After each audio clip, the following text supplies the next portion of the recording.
Assalamualaikum warahmatullahi wabarakatuh. Salam sejahtera bagi kita semua. Perkenalkan sebelumnya, nama saya Tommy Putra Wijaya. Dan pada kesempatan kali ini, saya ingin sharing pengalaman tentang berkegiatan alam bebas. Lebih spesifik di sini, naik gunung atau orang biasa menyebut dengan mountaineering. Kenapa saya tertarik membahas hal ini? Mungkin bisa menjawab pertanyaan kebanyakan orang yang menganggap kegiatan ini adalah kegiatan yang sia-sia, menghabiskan waktu, tenaga, dan tentunya sangat berisiko. Banyak yang bertanya, apa sih sebenarnya tujuan dari naik gunung? Awalnya saya pun bingung menjawab pertanyaan seperti ini. Bagi saya, ini hanya sebuah kesenangan yang tidak pernah saya dapatkan di kota. Semua orang tahu, mendaki gunung kerap diidentikan dengan kegiatan yang menyerempet bahaya dan tentu saja kematian. Memang semua itu benar adanya, terutama jika dilakukan tanpa bekal pengetahuan yang cukup dan persiapan yang matang. Bukan apa-apa, mendaki gunung adalah aktivitas yang jelas-jelas melibatkan kegiatan fisik berat di tengah alam yang sulit ditebak kondisinya. Naik gunung itu sendiri membuat saya lebih enjoy menghadapi masalah. Walau bekerja di bawah tekanan, masih bisa berpikir logis, bisa mengatasi tekanan itu. Saya ingin anak cucu saya nanti memiliki wawasan yang luas, yang membuat mereka bisa menjalani hidup layaknya pendaki gunung. Tetap menunduk ketika naik dan tetap tegak ketika turun. Yang memiliki arti, kita harus tetap merendah ketika sedang berada di puncak kehidupan dan berusaha tetap tegar ketika hidup sedang di bawah. Mendaki gunung itu bukanlah kegiatan impulsif, karena kegiatan ini mengharuskan seseorang melakukan persiapan dengan baik. Maka seseorang yang hendak melakukan aktivitas ini sebenarnya telah belajar banyak hal positif, bahkan sejak persiapan awal dilakukan.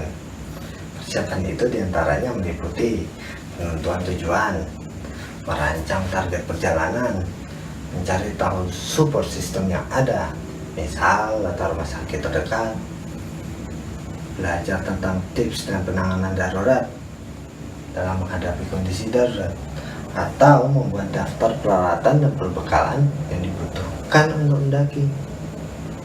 Secara sadar, tentu saja melakukan persiapan perjalanan pendakian akan melatih seseorang terbiasa untuk tidak gegabah dan selalu penuh perhitungan di setiap langkahnya.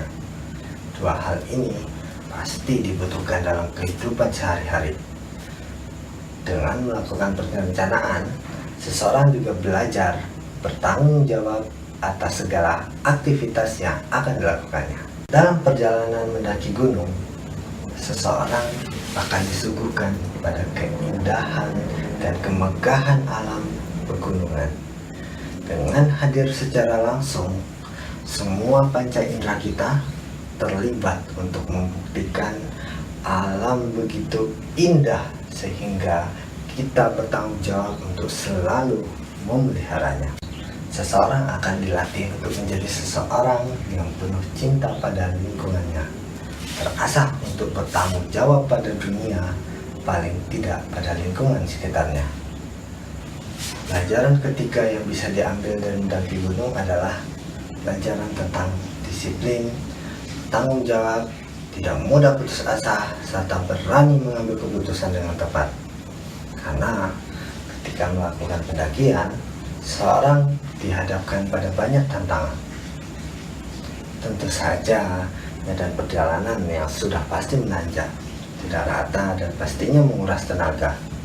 Jalur pendakian tersebut juga kerap tidak begitu jelas dan banyak kali ditemukan persimpangan. Beberapa orang melihat semua hal di atas adalah masalah, sehingga menghindari dari kegiatan ini. Menyikapi semua hal itu, seseorang memiliki kesempatan untuk belajar melihat, mengamati, menganalisa, menyiasati, mengantisipasi, mengambil keputusan atas situasi dan kondisi yang ada.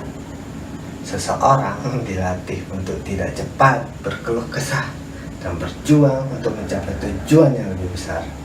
Seseorang belajar untuk berlaku berani, namun dengan prinsip berhati-hati.